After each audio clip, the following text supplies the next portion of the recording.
ये मस्जिद फ़ातेह के अंदर का मंज़र है माशाल्लाह। बड़ी आलीशान मस्जिद है, मस्जिद फ़ातेह करके मशहूर। लेकिन इसमें एक ख़ास बात जो समझने की है, ये आपको बीच में दरमियान में एक अंडा की शक्ल में नज़र आ रहा है। ये देखो आ रहा है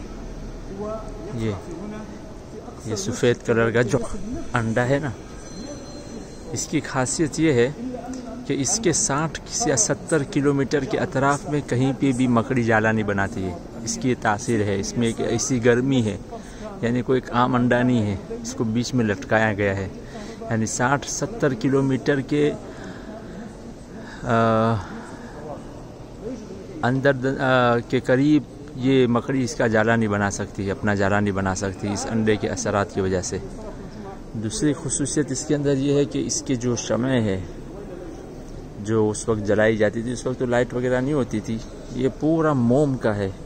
यानी ये जब जलता था तो पूरे मस्जिद में उसका उजाला होता था और धुएं की और तमाम ज़ायद फासिद मादों को तमाम फासिद मादों को ये अपने अंदर खींच लेता है। अभी तक ये मोम का है, यानी नाखून मारेंगे तो दबता है।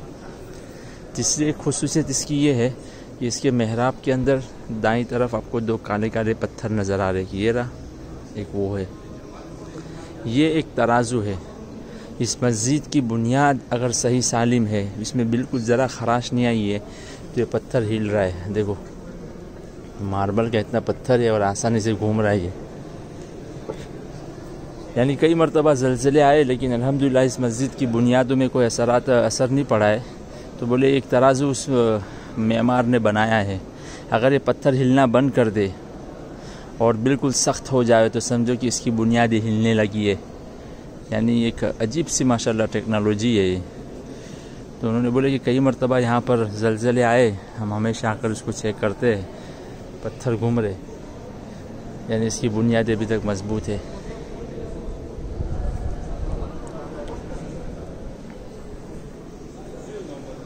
मौलवी ज़ुबैर साहब ध्यान दे, कुछ चीज़ें आपने साथ नोट नहीं की होगी। इतना बड़ा पत्थर इतना आसानी से हिल रहा है, कोई खाने का काम नहीं है माशाल्लाह। बहुत सारी मसाजिद है यहाँ पे, लेकिन ये मस्जिद अल-फातिह की कुछ अपनी ही शान, एक उसके गुंबद और उसके नक्श व निगार वही पुराने बड़े आलीशान।